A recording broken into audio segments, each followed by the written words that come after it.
In this video, we finish our Primaris Reiver.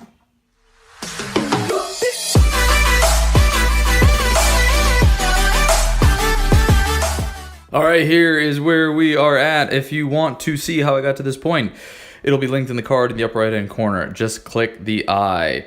Alright, so I think we're going to need to seal this base with PVA glue because I'm chipping off the Agrellan earth. And I'm going to be hitting some dry brushing, which is going to be even rougher than regular painting. So we're going to put some water in the palette, and we're going to put some Elmer's glue or PVA glue. We're just going to mix it up. It seemed a little thin when I started mixing it, so I ended up putting a little bit more in there. But once I get a thickness that I like, it doesn't have to be too thick. I mostly just have the waters that'll flow down and a little bit better. We're going to apply this all over the Agrellan earth, and after this dries, it's going to hold it down. So even if I'm dry brushing over to the top of it, it's not as likely to come up.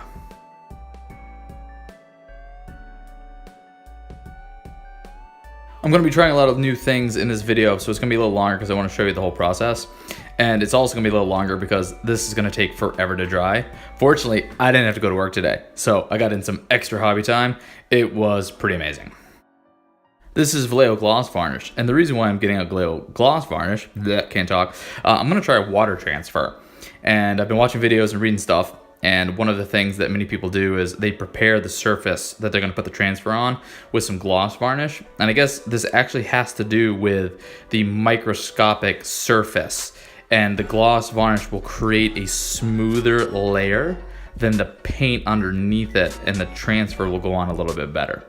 Alright, the bone white's back, and we also have pink ore. We're going to use these to highlight the purity seal.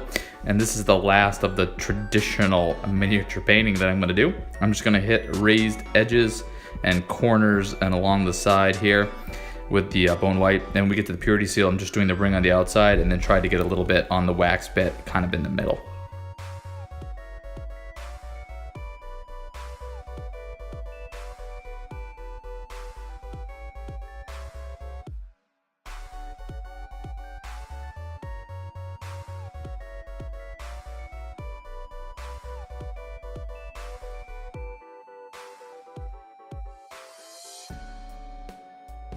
So this is the transfer sheet that came with the box of Primaris Reivers.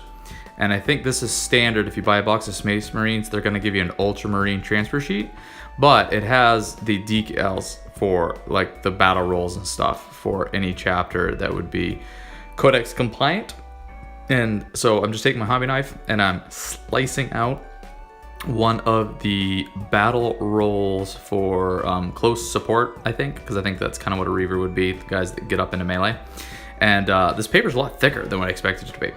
So it took me a little bit, and my knife is kind of dull. But I'm just kind of trimming a square around the transfer to get in kind of close, but I'm being careful not to cut the transfer piece itself that I want to go on. So there we go, there's the double arrow.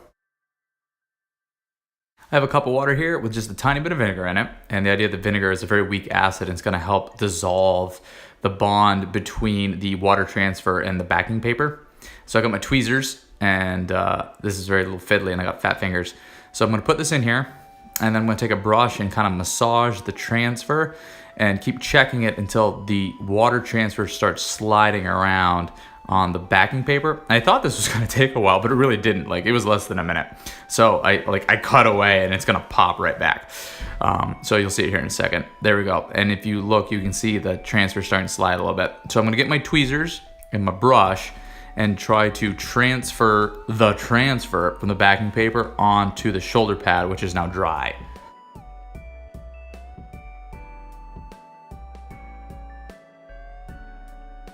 This ended up being easier than I thought it was going to be. The transfer is forgiving of me dropping it around and all that, as long as I still have the backing paper. And once I got it up next to the shoulder pad with the brush, it slid quite easily over. And then even maneuvering it with the brush on the shoulder pad was fairly easy. I did not line it up right. Later on I came back and looked, and I should have moved it over more. I kind of forgot. I focused too much on the shoulder itself and not what it was going to look like on the whole mini. But I think next time it should go a lot smoother. So once I got in position, I dried my brush off, and then I just used it to very gently go around and dab up excess moisture until I mostly had most of the water pulled out from underneath it and around it, and it kind of looked like it was gonna stay in that one spot, and then I just let it dry and it stuck, and it was pretty cool. So before anybody comments that Space Wolves are not Codex compliant and they would not have this shoulder pad, that is true.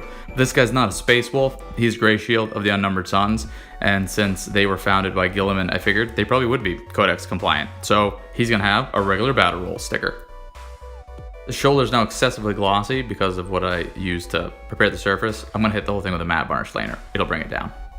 And the base is still drying. I'm gonna take some Evil Sunz Scarlet, and I'm gonna go in, and I didn't like the white dots that I tried to put in the lenses, so I'm just gonna cover them up, and it's gonna look the way that I like it to look, and I'll practice more lenses later.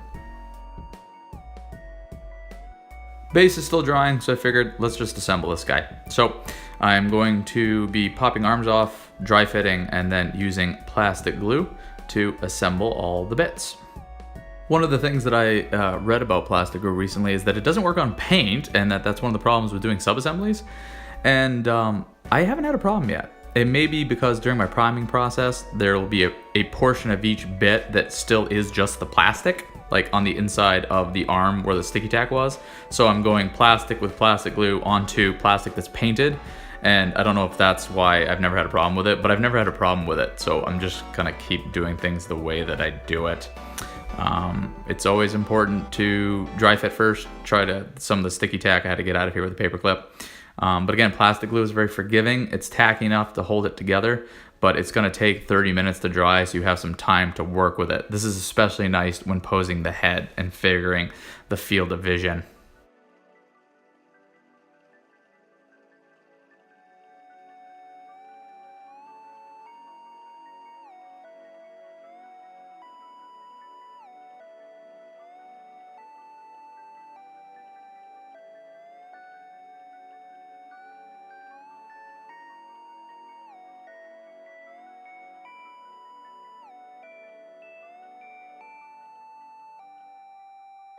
Now I'm ready for the head.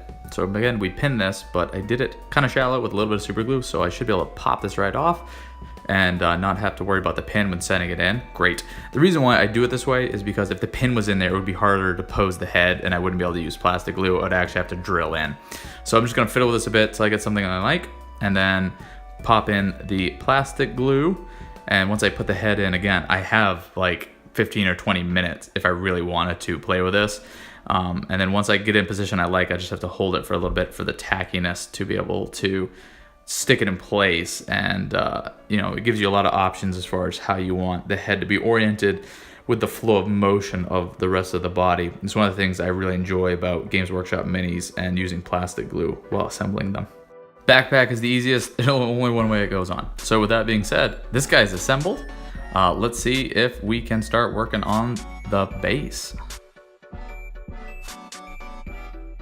Base is dry. We're going back to the Leper's Brown, and I want to use this to try to bring that color back up, especially over the Vallejo paste. The Agrex Earthshade really darkened that down way more than over the Agrellan Earth. So I want to try to bring that back up. I think I'm going to go kind of heavy, and I'm probably going to do 2 layers of this.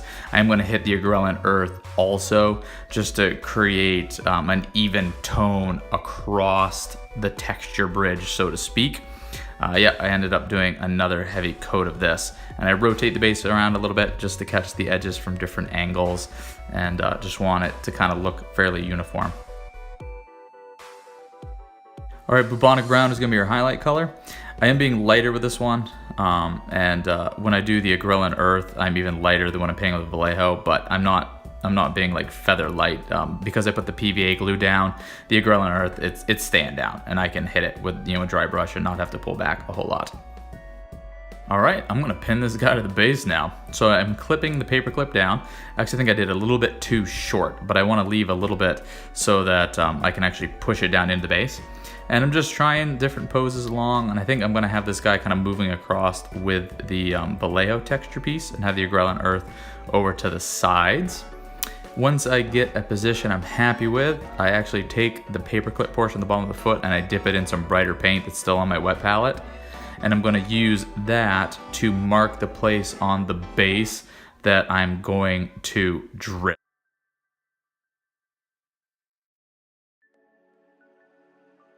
The Vallejo texture paste is pretty hard. I'm having to push on this, and I'm trying to keep my fingers out of the way in the back so I don't stab myself with a pin vise when I'm done.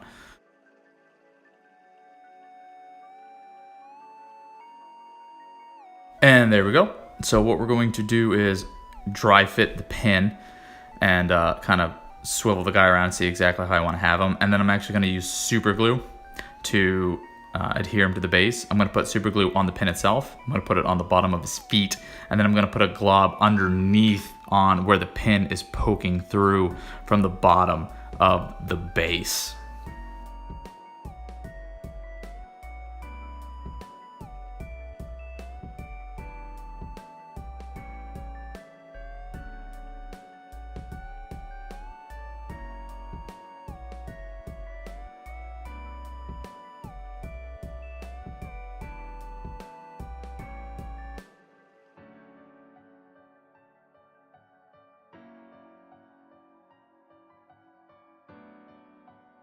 I wanted to try something new in this project, so I got this grass stuff, 3 easy steps. So I'm going to take some PVA glue. I'm going to put down where I want to glue a couple of these grass tufts. I'm going to do a piece over the area where the agrellan earth chipped up. And apparently you can just peel these things off with tweezers, and it turned out that it was super easy. There's some sort of pad underneath, and so it all held together. And I just stuck it down and put it in place. And for like the coolness factor that I got out of this base, for the ease of applying it, got a lot of bang for my buck. I was super excited about these. I decided to put another one in on the back. You can see I used the big one there to hide where the pin or the gap in the foot, because of how I pinned it. He's actually off the ground a little bit, but you don't notice it now because there's a big bush there.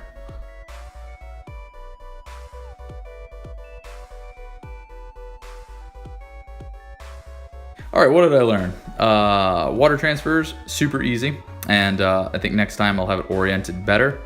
Bases, super fun, super easy, really help it to look good. And edge highlighting really is a lot to do with just being patient and being intentional about, always drawing that line in that downward motion with your wrist. That's easier. I think next time I'll be even better at it.